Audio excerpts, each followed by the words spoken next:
Sorotan selanjutnya, saudara, YouTuber Dimas Firdaus alias Resbob diperiksa Direktorat Siber Polda Jawa Barat terkait dengan laporan ujaran kebencian soal SARA di media sosial. Polisi mendalami dua rekan Resbob yang membantu saat live streaming.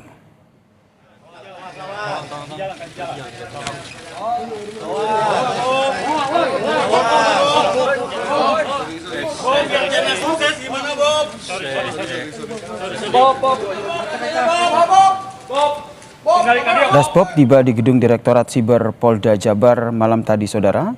Polisi menjelaskan Resbob sempat kabur dan pengejaran pelaku pun dilakukan sejak hari Jumat setelah adanya laporan ujaran kebencian terkait dengan SARA. Selama pelarian, pelaku Resbob sempat berpindah tempat untuk bersembunyi, mulai dari Surabaya, Surakarta hingga akhirnya ditangkap di Semarang, Jawa Tengah. Resbob dilaporkan oleh supporter Persib Bandung, yakni Persib Viking Club dan juga Aliansi Sunda Ngahiji ke Mapolda Jabar.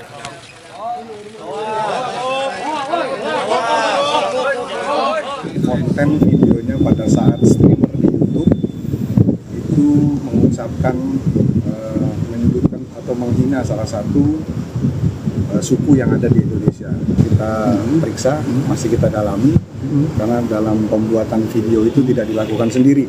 Jadi ada 3 orang, ada 2 orang yang membantu ya. Ada 2 orang yang membantu, masih kita dalami. Mana yang 2 itu 6 tahun. 6 tahun.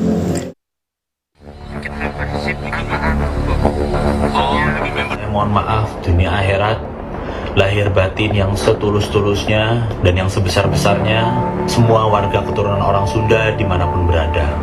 Dan saya janji tidak akan pernah mengulangi hal yang sama lagi.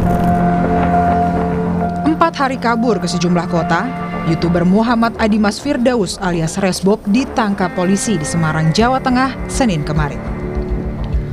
Ucapan Resbob yang diduga sebagai ujaran kebencian berkaitan dengan SARA disambut pelaporan ke polisi.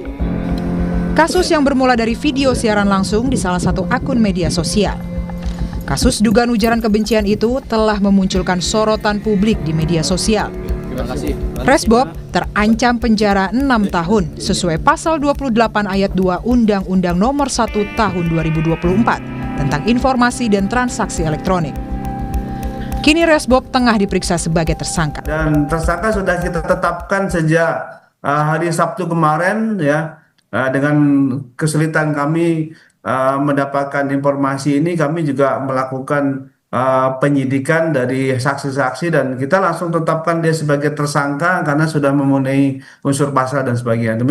Ini terkait dengan ujaran kebencian di mana bunyi pasal 45 ayat 2 ini bahwa Undang-Undang Informasi dan Transaksi Elektronik mengatur pidana bagi penyebar konten elektronik yang berisi hasutan kebencian atau permusuhan terhadap kelompok tertentu berdasarkan SARA. YouTuber Resbob sempat mengutarakan permintaan maaf atas perbuatannya yang menyinggung masyarakat. Resbob mengaku menyesali perbuatannya dan berjanji tidak akan mengulanginya kembali. Untuk masyarakat Sunda khususnya yang telah saya buat gaduh dan saya menyesali perbuatan saya tidak akan mengulanginya kembali. Warga Sunda maafin saya menyesali perbuatan saya. Baik. Bak jatuh tertimpa tangga. Resbob juga dijatuhi sanksi oleh kampusnya. Universitas Wijaya Kusuma Surabaya mencabut status kemahasiswaan atau drop out. Rektor Universitas Wijaya Kusuma Surabaya memutuskan untuk menjatuhkan sanksi kepada Muhammad Dimas Firdaus Putra Nasihan berupa pencabutan status sebagai mahasiswa Universitas Wijaya Kusuma Surabaya atau DO. Resbob dilaporkan usai mengeluarkan kata-kata yang mengandung kebencian terkait SARA. Ucapannya juga mendapat kecaman dari sejumlah kelompok. Tim Liputan, Kompas TV. Lalu bagaimana jerat pidana ujaran kebencian dalam kasus YouTuber Resbob ini? Kita bahas bersama mantan Kabairskrim Polri, Susno Duaji. Pak Susno, selamat petang. Selamat petang Mbak Cindy, selamat petang para pemirsa sekalian. Pak Susno, kalau kasusnya ini adalah ujaran kebencian dan dijerat pakai pasal dari Undang-Undang ITE. Sebenarnya apa yang perlu diperhatikan oleh polisi ketika mendalami hal ini?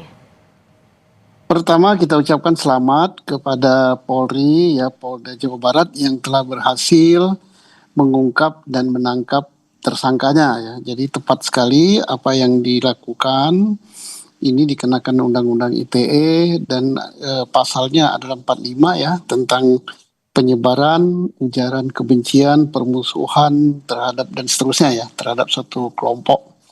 Ini sudah tepat, ancaman hukumannya ya cukup lama, 6 tahun ya. Kemudian ini suatu kasus yang sangat bagus sebagai pelajaran untuk semua orang, siapapun yang suka bermain di media sosial ya, baik di YouTube maupun di Facebook, Instagram, dan di X gitu. Ini sangat bagus bahwa kita boleh bebas menyampaikan pendapat, bebas memberikan sesuatu ya di media sosial, tapi janganlah melakukan suatu hal-hal yang mengarah kepada tindak pidana. Kalau ini jelas tindak pidana ya. Tapi Pak Susno, ya. kalau ngelihat dari pasalnya sendiri, ini sudah tepatkah sanksi yang bukan sanksi, tapi pasalnya itu sudah tepat atau belum? Atau mungkin jangan-jangan ada pasal lain sebenarnya masih bisa disangkakan juga?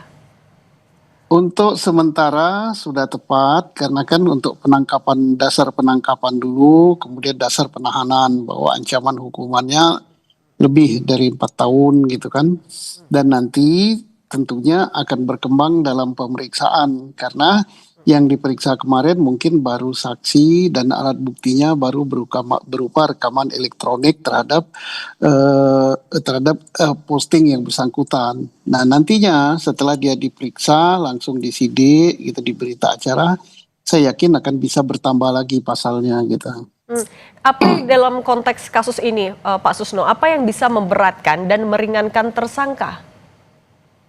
Yang bisa memberatkan yaitu bahwa tersangka dalam hal ini telah melakukan suatu ujaran kebencian yang dapat memancing suatu kericuhan, kemarahan daripada suatu kaum atau suatu kelompok, ya jelas. Kemudian bisa memberatkan, mestinya yang bersangkutan tahu bahwa akibat daripada postingannya itu akan merendahkan martabat daripada suatu kelompok atau suatu kaum, dan bisa juga mendatangkan suatu permusuhan. Itu jelas memberatkan. Yang berikut lagi memberatkan dia, bahwa dia mestinya bisa berpikir, karena dia adalah seorang mahasiswa gitu yang cukup terpelajar gitu. Mestinya dia tahu jangan sampai hanya untuk tujuan tertentu, misalnya mencari follower, kemudian membuat sesuatu postingan yang menarik perhatian, tapi bukan hanya menarik ini, tapi menimbulkan kemarahan.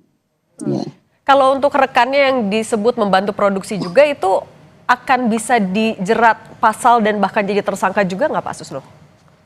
Bisa saja, kalau setelah diperiksa daripada tersangka, kita lihat peran daripada yang membantu apa, apakah turut serta atau membantu atau apa, nanti akan terungkap dari hasil pemeriksaan tersangka ini gitu, sejauh mana peran yang memberikan bantuan gitu.